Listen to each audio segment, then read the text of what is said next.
خود حکومت یہ بتاتی ہے کہ روپے کو استحکام ملا ہے، روز خبریں چھپتی ہیں اور حکومت کے لوگ آ کر کہتے ہیں دیکھیں معیشت بہتر ہو رہی ہے پاکستان کی، اور جو کراچی میں اسٹاک مارکیٹ ہے وہ ترقی کرنے لگی ہے، فلاں ریکارڈ ٹوٹ گیا، فلاں ریکارڈ ٹوٹ گیا۔ جب یہ سارے ریکارڈ آپ توڑ رہے ہیں تو اس کا اثر عام آدمی پہ کیوں نہیں آ رہا؟ آپ تو بجلی کی قیمت بڑھاتے چلے جا رہے ہیں، آپ تو جو ہے وہ گیس کی قیمت بڑھاتے چلے جا رہے ہیں، یعنی پچھلے چند مہینوں میں گیس کی قیمت میں تقریباً یوں سمجھ لیں کہ 4 گنا یعنی 400% سے زائد اضافہ کیا ہے، اور جو اس کے میٹر رینٹ ہے وہ تو پتہ نہیں کتنا زیادہ بڑھا دیا ہے، وہ تو فیصدوں میں بھی نہیں آ رہا۔ اور ایک غریب آدمی، ایک متوسط طبقے کا آدمی، یعنی غریب لوگوں کے ساتھ ساتھ مزدوروں کے ساتھ ساتھ جو سفید پوش متوسط طبقے کے لوگ ہیں وہ بھی پس رہے ہیں۔ صرف ایک طبقہ ہے کہ جو اس پورے نظام سے مراد حاصل کر رہا ہے۔ اس لیے اس ساری صورتحال میں ہم سب کی یہ ذمہ داری بنتی ہے کہ ہم اپنا بنیادی حق بھی اور اپنا بنیادی فرض بھی سمجھیں۔ ہم یہ چاہتے ہیں کہ اب یہ غریب لوگ، یہ مزدور لوگ، یہ محنت کش لوگ، یہ کسان جنہیں بکھیر دیا گیا ہے، یہ تقسیم ہے، اور جو سرمایہ دار طبقہ ہے، جو طاقتور طبقہ ہے،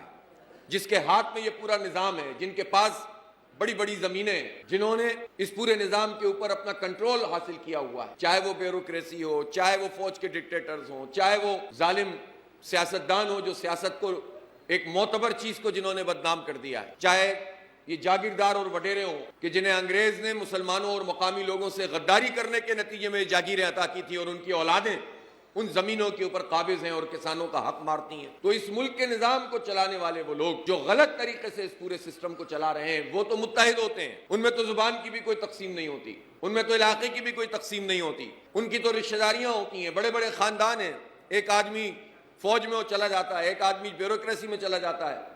ایک کو کہتے ہیں کہ تم سیاست کرو۔ تو یہ سارے لوگ مل کر جو ہے وہ ایک طرح سے جو ان کے ظاہر اختلافات ہیں وہ ظاہر ہی ہیں، لیکن بحیثیت مجموعی ان میں اتحاد ہے، اور مزدور تقسیم ہے، کسان تقسیم ہے، عام عوام تقسیم ہے۔ ہم زندہ باد مردہ باد کرتے رہیں، ہمیں قوموں کے اندر یہ بانٹ دیتے ہیں، ہمیں فرقوں میں یہ بانٹ دیتے ہیں، مسلکوں میں تقسیم کر دیتے ہیں، ایک دین کے ماننے والے کئی مسلکوں میں تقسیم ہو کر ایک دوسرے کے خلاف ہو جائیں۔ یہ لوگ ہمیں تقسیم کرتے ہیں، خود متحد ہوتے ہیں۔ آج سے اس بات کا عزم کر لیں کہ اپنا فرض تو ہم ادا کریں گے،